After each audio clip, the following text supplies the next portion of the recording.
Hey guys, it's Erica and welcome back to my channel. So today I'm going to tell you guys all about how I broke my toe and then just what I've learned from it. I've been out of work, which will be 7 weeks by the time that I go back, and a lot has happened mentally and I just want to talk about it with you guys. So first things first is, how did I break my toe? So basically I was walking to the bathroom and like I have my grandparents' old furniture, like I refurbished it. I love it, but it's real wooden heavy furniture. And then I was going to the bathroom and then I kicked it and the furniture went between my baby toe and the toe next to it, like straight in the middle, and then I broke the baby toe. So I broke the toe, and I mean really badly. So I broke the toe. I also possibly, well, they think that I may have ripped the tendon as well. So yeah, a lot of pain. And I was immediately, I could not work, and I had to go inside of like just a soft boot, one of those easy ones you can take on and off. So yeah, that's how I broke my toe. So immediately I knew I couldn't work, so I had to go on FMLA, which if you don't know what that means, it's family and medical leave of absence, I believe, something like that. So I had to go on FMLA. At first I told my job like I'll be back in a week, because like I just figured, you know, toes heal fast. I was eager to get back to work, and I was just like, I'll be back in a week. And I was not going to be back in a week. The pain was so bad I couldn't really put any pressure on it. And by the time I go back, I will be out of work for, I would have been out of work for 7 whole weeks. So when I first went to the doctor, like right after I broke my toe, like it's a whole story. So basically, like let's rewind a little bit. So when I hurt my toe, I immediately just tried to like put some pressure on it and thought it would be okay. And then me and my family went out to eat, and like I didn't want to go back and forth to like the buffet because like my foot was hurting so bad. So I was like, okay, like I need to go get this checked out. So I went to the urgent care, and the radiologist, who usually like reads x-rays, said it wasn't broken, but the actual like the PA or the nurse practitioner, whoever it was who actually saw me, my provider at the urgent care, said she saw that it was broken. So I was like, okay. So they gave me the boot, and then I was sent home to wait for ortho to call me. So once ortho calls me, I get an appointment with them. I go back and I get more x-rays done, and the doctors there are saying, oh, it's not broken, it's probably just really bruised. And also the radiologist from urgent care said it wasn't broken either, and they're kind of just going along with what that person said. So I'm like, okay, that's weird to me, because it's like it's in so much pain, like this is not normal. So I go home, but mind you, he's like, I told him where I worked and like what it is that I do ultrasound. Like we push the portable machine around, which is super heavy, and there's just a lot of walking, and like I just can't go to work. And he's like, okay, cool, so like I won't have you go to work until you return for your follow-up appointment. So I'm like, okay, great. I look at the paper and the follow-up appointment is a month later. So I'm like, oh my gosh, like I'm not gonna be at work for a month. So at first I'm like freaking out, because like this is it's a long time not to be at work, and just I had a lot going on. So I go ahead and I fill out all of my paperwork, and I am on, like I said, FMLA for this entire month. And I have what we call kind of like your medical leave, or your sick leave. Like I have like a sick leave bank, and my sick leave bank only had 110 hours in it. So I was like, it's not enough, because you know it's 80 hours for a pay period. So I'm like, that's enough for 2 weeks. It's not enough for an entire month of me being off. Like I don't have enough time. I also have to had a trip planned in June, so it's like I didn't want to use my PTO or anything like that. And it's like I was trying to figure out like how are we gonna make this work. And in my mind I'm like, oh, I'm just gonna make myself feel better, and then I'll just go back to work early, and and it was just a mess. So I go and I tell my friend basically like what's happening, and me and this friend, we have been praying together. We've gone to women's conferences together and all these different things. She's definitely someone you can go to when you need good sound advice. And yeah, so I was telling her, I was like, well, I said I'm going to feel better, and I'm just going to go back to work because I need to go and make this extra money, and we have these things coming up, and and like I gotta go back to work. And then she said to me, why would you not listen to the doctor's orders? And it hit my spirit so hard because I knew that it was like the Lord speaking through her. It was like, why would you not listen to the doctor's orders? Why are you trying to go back to work? Why are you not, your toe is broken. You can't do your job, but you're trying to get back to your job. Like, what is this? Like, we got to sit down and talk. So a little bit of like a backstory, I guess you could say, is I am someone who, you could say a workaholic in a way. Like I worked really, really hard. I would take all the extra shifts a lot of times on the weekends. I would stay overtime. I was working, constantly working. And to be pulled away from work was like a shock to me.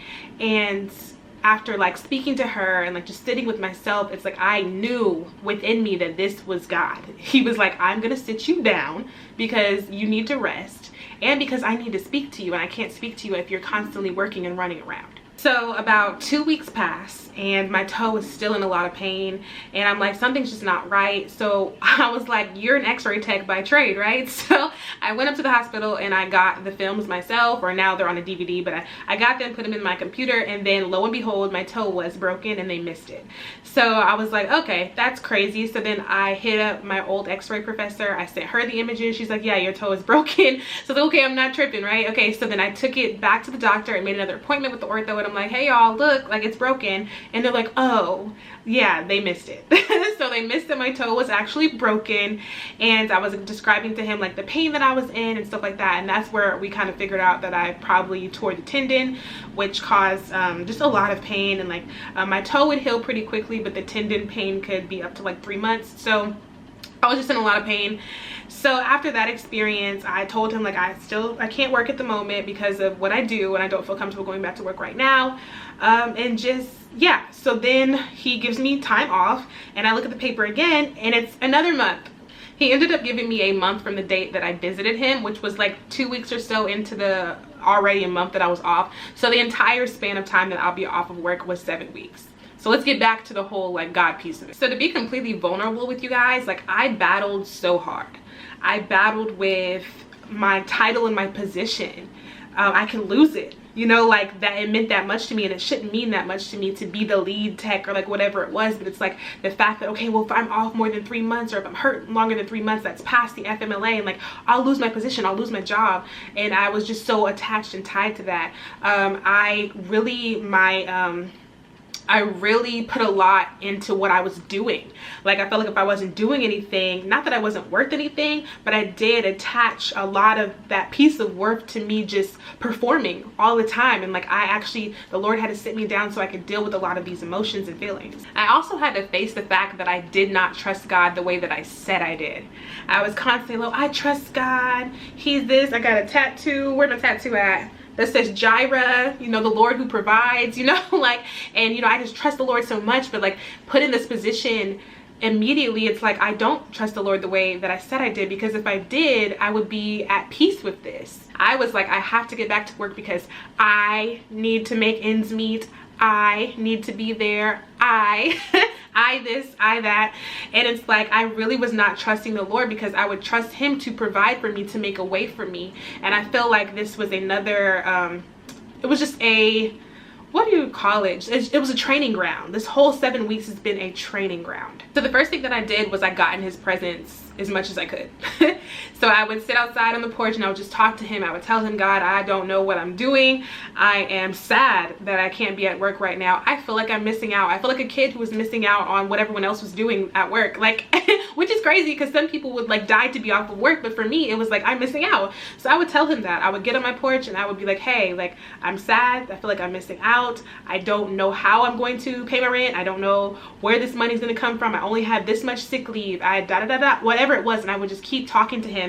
And then I would just lay out sometimes. I would go in my closet and just lay out on the floor in his presence, and I would just sit there and just, you know, like, Lord, if you want to tell me something, like, I'm here. And the more I began to sit in his presence, the more he did begin to talk to me. He began to show me things. I would read my Bible, and like the words would like light up off the page, and I knew he was speaking to me through this word. And just the more that I truly began to just trust him, and the more I began to trust him, he began to come through. And not like he like began to come through, but more just like I was able to just be more at peace and allow him to be that father, and allow him to be, you know, allow him to come through for me. So one of the things was I was just so stressed out about money, and like, how am I going to make ends meet? Like, I can't relax because I've got to get back, you know, all these different things. And finally I was like, you know, Lord, I trust you. Like, whatever it is that you're going to do, I know that you know that I have to make ends meet. So I don't believe that she would allow this to happen knowing that ends were not going to be met, you know? So I went to the FMLA website and he did. So on FMLA, you can also apply for short-term disability. I did not apply for that. I didn't think to apply for it. I didn't know if I qualified because I didn't know how long I was going to be out. I thought it was going to be a month and then it turned into 7 weeks and all these different things. So I never truly applied for it. So, and you can apply. You can apply for FMLA and you can apply for short-term disability, or you can apply for them together. I chose to just apply for FMLA by itself. And without me even applying for it, I went and I was approved for short-term disability. So they approved me, and then I was going to get a check like every single week to help cover my bills. So it's like God was providing right there. He's like, I never leave you nor forsake you. So it's like, I'm not going to just allow you to break your toe, allow you to be at home for 7 weeks, knowing that you have bills, knowing that you have a kid, knowing you have these things that need to be taken care of, and me not provide for you while I'm allowing you this time to rest. So once I was at peace with the Lord providing for me financially, I really just started to press in. I've been talking to my friend that I spoke of earlier, and like, just, you know, this is a time for me to just truly press in and just ask the Lord, like, what's going on here? What are we doing? Why am I home for 7 weeks? What do you want to talk about? Like, what are we doing? So the next thing that we really started to break down was my my ties to my job, I guess you could say. I don't know if ties is a good word, but like just my attachment. There we go. My attachment to my position, to the title, to my job, to what I do, to being there, all these different things. Like, we had to really break that down. We had to really get to the base, like the bottom of it all. So whether I make a lot or I don't make a lot, I'm still his child. And whether I have the position of the lead or whatever it might be, or I don't, I'm still his child. And like, my value and my worth is not tied to those positions or those titles or the amount of money or all these different things. So we had to kind of break the walls off of that. So once we got there, then it was kind of like, okay, well, who do we call Erica to actually be? So he started bringing back up old things to me that he had just placed in my heart that I had let go of or thought wasn't possible, or whatever these things were. And I was just like, wow, like, we can still do these things, or like, these are still things that you have for me. And I just began to kind of pursue those things again. So me being home, I've had time to like produce a lot of content. If you guys look on Instagram, I've been really producing a lot of content, and I just felt led to get back into creating. I love creating. I love being in front of this camera. I love creating for you guys. I love trying new things, all the different stuff. Like, I really do love it and enjoy it. It's something that I let go of, and it was something I was able to pick back up. Being a doctor, you guys know I wanted to be a doctor forever, and I've taken all these different avenues and still haven't really pursued it the way that I should have. And while I was home, that was brought back up too. Like, why did you give up on that dream? Like, you let all this stuff go. I really did. I got so settled at work, so comfortable at work, tied to the people, tied to the position, tied to the title, tied to the money, tied to all these different things, or attached rather. But it was like, I really gave up a lot of pieces of myself and became just comfortable where I was at. So at the end of the day, I am so happy that this happened. I know it's unfortunate, could be seen as unfortunate, but in the grand scheme of things, I am so thankful. I am so thankful that God allowed this to happen, that I was able to get set down, because I was not going to sit down. I was about to take a few 12-hour shifts on the weekend so I can make some extra money for some trips that I had planned. Like, I was not going to sit down. So I thank the Lord for giving me this time to sit me down, to really help me to unpack so much. I was able to unpack. I was able to get to the root of Erica. I was able to spend so much more time with God. I was able to spend time with my family and with Caden, so much more time with Caden. And I really realized, like, the life that I was living was not the life that I wanted to live, but it's, how do I say this? It's that I didn't know what I was capable of, or I didn't know what God had for me either. Let me say this better. The life that I was living was comfortable, but it's because I had no clue what God had for me. I never sat down. I never just sat in silence or just sat in his presence and tried to figure out, or not figure out, but, you know, try to sit and listen and be in his presence to see, like, what is it that you have for me? And there's just so many things that I just didn't think were possible. So now that I've experienced waking up and being with my son, going to school and picking him up from school and being there for his therapy sessions and all the different things that I was having to miss out on because of work, and being more with my family, with my parents, and doing things with them during the day and having breakfast with them, having my birthday lunch with them, and all those different things are things that I was missing out on.